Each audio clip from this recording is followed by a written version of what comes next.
Welcome everyone back to weekly weather updates, and in today's video we're going to have a look at the latest on the incredible heat plume we are seeing at the moment that is spreading northwards, giving temperatures into the mid to high 20s today, maybe even topping 30 degrees in some areas in the south, and tomorrow it looks to increase that temperatures by a good few degrees, potentially 34, 35 degrees is possible in some areas of England and Wales. Incredibly hot conditions. Yes, it is very short lived. By the weekend it's going to be back down to low 20s again, but incredible conditions could be seen from this tomorrow, maybe even threatening our all-time June temperature record. I'd say probably a 10% chance we do reach that, with that being 35.6 degrees centigrade, but regardless of whether you reach it or not, it's going to be incredibly hot for many people tomorrow. So first of all, I want to say make sure you take the necessary precautions: hydration, sun cream, and stay in the shade between sort of the peak hours of the day, sort of 10 to 4 p.m. That's where we'll see the majority of issues, health issues, if people do not respect the temperatures and the sun strength this time of year. Incredibly high UV levels, as I said, so sunblock is needed as well. Into the weekend, though, we could start to see some thunderstorms as this weather does break down, but at this stage, it's very uncertain what we're going to be seeing with that. We'll also have a look at the longer term in this video as well, looking at the various mid to long range models and the ensembles. It does look like we could return back to some warmer conditions next week. Nothing hot, but warm to maybe very warm. So mid to high 20s could be possible next week. So we do hang on to some warmer air masses. Longer term, though, it does look like it will be cooling down towards average or below average for the last 10 days of June. So do remember, if you enjoy my videos, make sure you like and subscribe, and remember to follow me on Twitter as well, the link's in the description. So if we do start on the live radar, you can see it is pretty dry across England and Wales. Now there are a few showers across the far west of Republic of Ireland, across parts of Northern Ireland, and into Scotland as well. Now this is where we've got our dividing line. We've got our cooler air here, which is giving precipitation coming in off the Atlantic. But where we've got dry conditions, that's the hot air building in. Now, the hottest air is still just to our south in France, where we're going to be seeing mid to high 30s, maybe even 40 degrees in a few spots over the course of the next day or so. But for the moment, we are just starting to tap into that hot air with mid to high 20s, if not maybe 30 degrees seen today. You can see where that hot air is placed, because you've got thunderstorms out towards Eastern Europe. Again, this is where we're colliding with a slightly cooler air mass, instability, and then again, you can see some across parts of Portugal, and it's this big gap here is where the massive hot air mass is that's giving us this real big plume of unseasonably hot conditions, especially this early on in the summer months. So you can see that incredibly hot air mass. You can see where all these sort of pinks are. That's temperatures into the high 30s, mid to high 30s, if not touching on 40 degrees. Now I'm recording this at 2:30, so perhaps we have another hour or two of warming to go. So it could get a few degrees hotter than this, but you can see why I said that hot air mass, that's where it's extending out towards Eastern Europe. We see cooler air mass out here, and that is, providing thundery activity there, and you can see across Portugal where it's slightly cooler. So you can see where the big hot air mass is, and this air just towards the south of France is heading our way, getting towards the mid-30s, and you can see where it's originating from North Africa, in the Sahara, Algeria out here, spreading northwards up towards the United Kingdom. It's going to be incredibly hot here tomorrow. Now, if we do look at the current temperatures, you can see we've got a lot of deeper reds here. We're going to reach the top temperature of the year so far, pretty much guaranteed today. We're going to break that sort of 27.4 degrees we saw, I think, last month. We saw in Heathrow. We almost beat it yesterday, or sort of got on par with it yesterday, but I think we'll pretty much guaranteed to break it. Might have already broken it as I'm recording this. Again, observations come out sort of an hour apart, so at the moment we've only got sort of midday 1 p.m. temperatures, and they're already around 25, 26 degrees. So by 3-4 p.m. I definitely think it'll be above sort of 28, maybe 29, 30 degrees. So it's likely we get towards that 30 degree range, the hottest day of the year so far. I'm pretty sure of that, and you can see widely these oranges and reds. So mid to high 20s, if not getting towards that 30 degree range. You can see across parts of southern and eastern Ireland we are tapping into the warmer air as well, so it's warm there, and for the far south of Scotland is pretty warm as well, getting towards that 20 or low 20s range. But yeah, incredibly hot at the moment, and that's going to continue into tomorrow. So if we do now have a look, just have a look at the UK Met Office, we'll have a look at the precipitation temperature over the next 5 days. Now, yesterday's video we did have a look at the potential for thundery activity, and we're still seeing the potential for that, but as you'll see with this precipitation chart, it looks nothing like it did yesterday. And that's just the uncertainty with these air masses colliding where little low pressure systems develop little disturbances. So if we do run through, you can see this afternoon those precipitation heading to the north and west, and a bigger massive rain through early in the morning tomorrow into parts of western Scotland, Northern Ireland, Republic of Ireland. And this is basically Atlantic air colliding with the hot, humid air across England and Wales and producing a big weather front. Now, this weather front does head southeastwards through Friday, not really reaching anywhere, sort of preventing temperatures really across most of England and Wales, but bringing thicker cloud and some precipitation before really petering out. Now, as we head into Saturday, we start to see some heavy showers potentially break out in the south. These could be thundery of nature, but you can see they're very uncertain, sort of really scattered, and not really any high resolution on it. It's sort of appearing and dissipating very quickly. So, don't know what we're going to be seeing with that. And again, we'll have to wait until tomorrow's runs to see exactly what we're doing that, because it all does depend on how quickly the air masses does move through, and we'll only really have the exact idea of that when it actually does happen, because the models really are not sort of doing too well with it at the moment. It does look like that the hottest air will exit by Saturday afternoon. So a couple of days ago we were looking at the potential maybe still reaching 30 degrees in the far southeast. I think that's unlikely now, but I think we could still reach sort of 25, 26 degrees in the far southeast. You can see Atlantic air moving to the northeast, so north and west, and then we just got quite a showery regime. And as we head into Sunday and Monday, we start to see a resurgence of warmer air in the south. As I said at the start of the video, it does look like we'll continue to be warm into the start of next week, and that's when we start to see thundery weather in the south. Big thunderstorms potentially coming up from the south through the channel. And right towards the end, you can see another band of these thundery thunderstorms, big thunderstorm activity coming up from the south. Again, a lot of uncertainty with it, so I don't want to say anything with too much certainty at this stage. But as we said yesterday, there is thundery potential through the weekend and the start of next week, and it keeps chopping and changing really. So until it sort of pinpoints of a day or two out, I don't think we can say with any degree of certainty whether it's going to happen or in what capacity it does happen. So if we do have a look at the 850 HPA temperatures, I just want to show this, just to show the colliding air masses and why there is so much uncertainty with temperatures and precipitation values as well. So you can see at the moment, if we do run right to the start, you can see it is warm, around 10 degrees at 850 HPA in the south. And as we head towards this afternoon, it starts to increase to around 13, 14 degrees, quite warm, quite widely as well. And as we head into tomorrow afternoon, you can see those temperatures peaking in around that 18 to 20 degree range at 850 HPA in the south. That's incredibly hot. Very rarely do we get above 20 degrees at this upper level in the atmosphere. Also mid-level 850 HPA. So very, very unlikely we do normally get to these sort of levels, and when we do, it is normally associated with mid-30s. So it is a very, very hot air mass, and luckily only lasting maybe 24 to 48 hours. But you can see it's 0 degrees at 850 HPA across north and west Scotland. And it's this temperature contrast which is bringing the massive uncertainty into the temperatures, because it's how quickly this cool air does sweep in. So if we do run to sort of Saturday afternoon, you can see it's still incredibly hot in the southeast, almost 20 degrees at 850 HPA, but you head to the northwest towards Liverpool, and it's 1 or 2 degrees at 850 HPA. Massive temperature contrast, and that's why we have so much uncertainty on those temperatures. As we head through to Sunday, though, we do start to have a little bit more certainty with it, because this cooler air mass does sort of get wedged, and we're just heading to Monday morning. It's just lagging a little bit, unfortunately, today. But you can see this wedge of cooler air does warm up. We have warm air to our south, warmer, milder Atlantic air coming from the west. Nothing crazy hot, but warmer than this cooler air mass we have spreading through.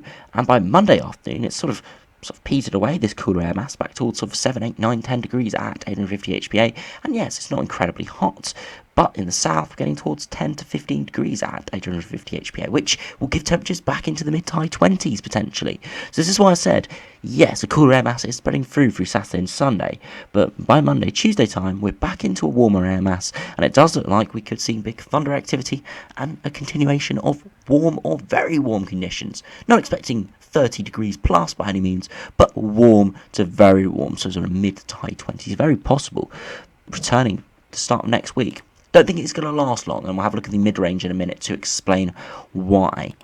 So if we do look at the temperatures, you can see UKMO Operational Run is 26 to 28 degrees today. Again, could peak 29 or 30 degrees in a few spots. And if we do run through to tomorrow, you see those temperatures getting towards 30 degrees by 11 a.m. and by 3 p.m. widespread 30 to 34 degrees. Could peak in around that 35, 36 degree range. And of course, we have to make 35.6 degrees for the all-time June temperature record. So there is potential there, but we'll just have to see how it does play out. I do think we could get towards the 35 degree range, maybe 36 degree, and that's why I said at the start of the video I'd give it sort of a 10% chance of breaking that June all-time temperature record. Again, all depends on cloud amounts, whether you see any bubbling up of clouds that could prevent warming in certain areas. So we'll just have to see, really. Luckily, only starts a day or two. Only lasts a day, and we do run to Saturday, and you can see low 20s in the far southeast, very close to low 20s in the far southeast, very close to mid to high 30s, if not 40 degrees. You see slight 40 degrees just on the far bottom right of the map in northern France, and that's what I mean. If we did hold on to this temperature, these upper air temperatures for another day or two, it would turn incredibly hot indeed. But back towards mid to high teens, so much cooler, and that's because we've got that cooler upper air temperatures with cloud and some precipitation around. But as we head towards Sunday, we will start to see those temperatures start to rise slightly, back towards around 20 degrees. Nothing crazy, but in around that sort of 20 to 22 degree range for some. And as I said, as we head towards Monday, back into the mid-20s, maybe 24, 25, maybe 26 degrees is possible, and quite widespread 20 degrees. So returning back to warm, maybe very warm conditions for the start of next week. So it's going to be very up and down with the temperatures, and in the longer term, it does look like it will be turning cooler as well. So I'm expecting 35 degrees on Friday, 20 degrees widely on Saturday, even cooler for some. Sunday, still around 20 degrees, maybe by Monday back towards 25, 26 degrees, and that continuing into the middle of the week before cooling down in around a week's time again. So massive temperature changes, and that will come with the associated precipitation and thunderstorm risk. So if we do now have a look at the GFS run, we'll run through these quickly, as they're not showing anything too drastic, but just to emphasise how we're going to be very much chopping and changing with conditions.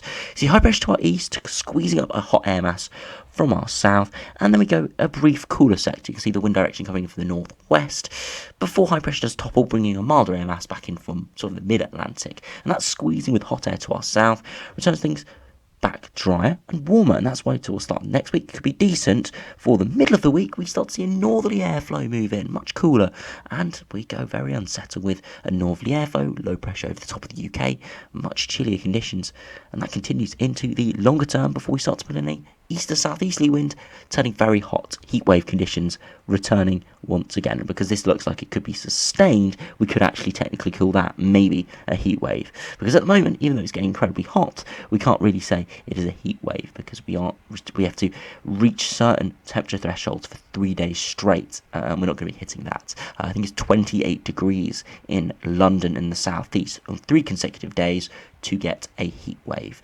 and we might reach 28 degrees today. We'll definitely reach it tomorrow, but we won't on Saturday, and we didn't yesterday. So this is not going to be technically a heat wave, even though it's going to get incredibly hot. But if we saw a pattern like this, with high pressure dominating with a very hot air mass, we would likely reach those thresholds. Now, if I do run it back and just have a look at the air masses very quickly, you can see that cooler air mass getting sort of fizzled away by hot air to our south and east, and warmer air coming in off the Atlantic. So turning warmer before much cooler towards the middle of the week, especially in the north, and that does continue with sort of spiralling cooling air mass, and you can see the 0 degree atmosphere move through, very chilly indeed. Before we go right to the longer term, we start to put up a very hot air mass from the southeast. That could give temperatures back into the low 30s, but could be sustained with high pressure more in control, and no low pressure trying to push it out of the way. Could be incredibly hot there in the longer term. Now, if we do have a look at the GM run, see how that does compare. Again, high pressure out to our east, low pressure running off the Atlantic, and then high pressure topples in, turning things slightly milder before we do go into a bit of a northerly flow, but not quite as direct as the GFS run, so not as cool. And right at day 10, we're sort of in between weather systems, got a reasonably warm air mass over the top of the country, no big high pressure, but no big low pressure, so it'll be warm, temperatures into the low to maybe mid-20s, and most likely a showery regime, some thundery showers around as well. So sort of in the middle, just a mix really of all sort of conditions. Warm weather, but also showery and unsettled weather around with that, with little cut-off lows under the general flow there. Now if we have a look at the ECMWF, see how that does compare. Again, you see high pressure to our east, pulling up incredibly hot air mass at the moment, and then we go slightly cooler for high pressure topples, and it goes slightly warmer for the start of next week, before we do actually see that very cool northerly flow. This would be incredibly cold if we had this a couple of months ago. Typical sort of weather, polar plunge really. Very cold northerly wind, and it would be chilly. Most likely temperatures maxing out around that 18 to 20 degree range, especially further northwards. It'll be cooler than that. So chilly before we do return with just low pressure over the top of the country, and that will be very unsettled and pretty horrible there. So you see there is a range of outcomes in the longer term, but generally it doesn't look incredibly hot. Yes, the GFS went very warm and hot in the longer term, but around that day 7 to day 10 range, it does look like it's most likely to be around maybe slightly below, slightly above average from all the runs. Not looking too great. Yes, the GEM run didn't quite have that direct northerly, but I do think is a little bit on the optimistic end of the ensemble members and the general model output. Because if we do have a look at the ensembles, you'll see in the longer term there is a cooling trend. Incredibly hot over the next couple days from the ensembles. Precipitation spikes towards Saturday, Sunday, Monday time as the cooler air comes in. Big uncertainty whether we see thunderstorms with that, persistent rain. What really happens with that is very, very uncertain.